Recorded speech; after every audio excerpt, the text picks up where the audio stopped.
7 years after Mobile Suit Gundam, the temporary peace that mankind thought they had begins to crumble. The Titans are a faction within the Earth's Federation that were made to rub out the last remaining forces of the Zabi. They are led by Yamato Hyman, and clearly have more of an interest in political war to take over the Earth's Federation. Behind the scenes, they are constructing advanced secret mobile armors while taking over parts of the Federation bit by bit in the name of eliminating the Zabi. As it stands now, these two factions within the Earth Federation have been in a sort of silent war that is getting too loud now. I am currently on episode 15, and it would not surprise me if the Titans are the Zabi, either through compromise or infiltration. Slowly, in the 15 episodes, the main cast begin to emerge again and come together once more as the war starts to escalate. Char is known as Quattro, as he is revealed to have survived the 1 year war but changed his identity. It is implied through the analysis of Amuro and Beltorchica that Char may be a man that lives for war. He might even have a love for it. With that war, Char seems to be the type of man that loses purpose in life. He is fighting because he has noticed the rise of the corrupt Titans. Then again, despite this seems to be a noble cause, he admitted early on in this series that being a soldier is the only way he knows how to live. As a result, he never married, as to bring a potential family into all this madness will be devastating for him. He now seems much more level-headed and not as sadistic as in Mobile Suit Gundam. Despite that, just his appearance alone still scares people. As he grows his resistance, he begins to take notice that the crew of the White Base is slowly re-emerging and fighting alongside him against the Titans.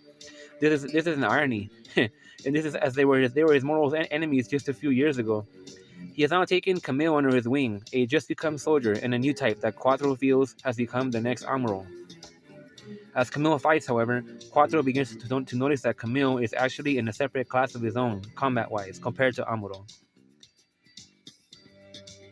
Right away, it is clear how much superior Zeta Gundam is compared to its prequel. The animation is significantly better. The mech designs look even more amazing, smooth, and appealing design-wise. The combat is much more complex and detailed. At one point, the Titans and the Oog have a battle of limited time while burning through the atmosphere. The lack of good music from the prequel is fixed here this time. Zeta Gundam has so many more iconic and good songs this time around. It's still a bit funky, but sometimes throws in some great-sounding, dark, orchestrated tracks. As for the old cast, instead of just throwing them all out there in the first episode to let you know they are alive and how they are doing now, they slowly reveal this as the episodes go by. I personally liked this approach. After Quattro, Bright is revealed. He eventually becomes the captain of a new ship that is said to be similar to the old White Base. However, Bright feels he has passed his peak as a captain. It felt a bit comical to see him shake hands with Quattro after being saved by him. They are now working together, but Bright does not know that is Char. He reveals later that he married Mirai and had children. As this new and emerging war begins, however, it is still not known where Mirai and her children are. Frabo is now with Hayato, who looks like a thumb now. This confused me because it looked pretty clear in Mobile Suit Gundam that Bo and Amuro were supposed to be the love interest. Not only that, Bo is not now allowed to have Hayato's child. They also adopted the 3 kids. It was warming to the heart to see the kids grown up into teenagers now. Katz has been very hot-headed lately and tried to fight in the war with a Mobile Suit, though he failed miserably. What makes this feel even weirder is that once Amuro comes back into the picture, there is a scene during his escape where he appears to almost try to kiss Bo, but stops. Even Bo closed their eyes as to invite it, and even Katz joked right after by calling Amuro Pops. Kai returns as a journalist. It's a bit disappointing that he appears to have grown out of his sarcastically joking side now. He is the only one that figures out that Quattro is Char. I wondered how he would know something like that, but seeing as though he's a journalist now, I suppose that fact makes it clear. He will write a letter to Hayato eventually because he doesn't want to even be around Quattro to say what he had to say. In this letter, he gives a critique of Quattro by calling him a coward, not just because he has the potential to be a leader but won't do it, but that he had also changed his name instead of remaining as Char. This is dishonorable in Kai's eyes. Hayato does confront him about this, but Quattro only says that as it stands now, he is Quattro. Amuro, the protagonist of the prequel, has been in a sort of prison the past few years. As a new type, he was deemed too dangerous for the society and kept under watch in a recluse mansion. One day while outside, he felt something calling out to him, which partly led to his future escape. Was it Lala? Bao and the kids would visit him, and he'd make a run for it with Katz by stealing a freighter. He would eventually use it to ram into an enemy mobile armor that was attacking Quattro and his crew. It was amusing to see Amuro and Quattro meet up once again after all these years. Their feelings appear to be mutual now.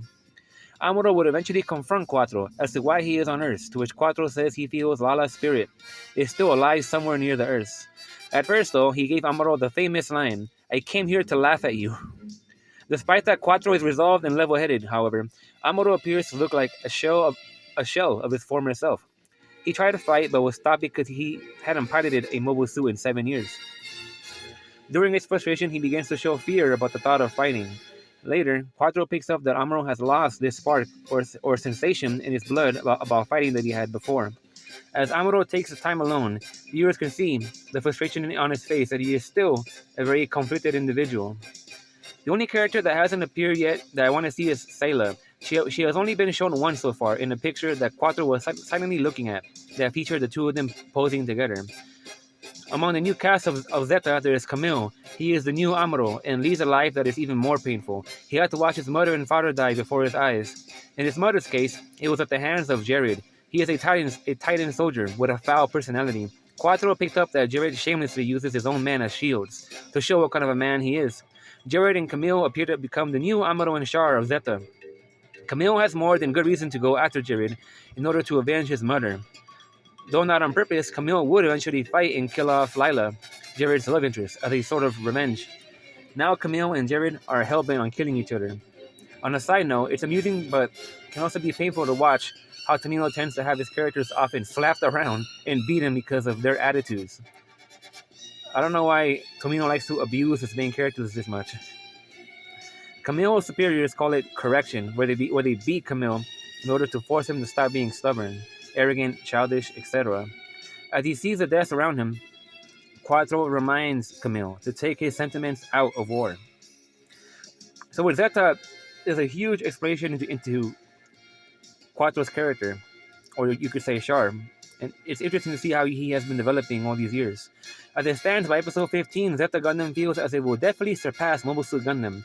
The war is now only just beginning, and I look forward to see where the story goes next. Thank you for listening.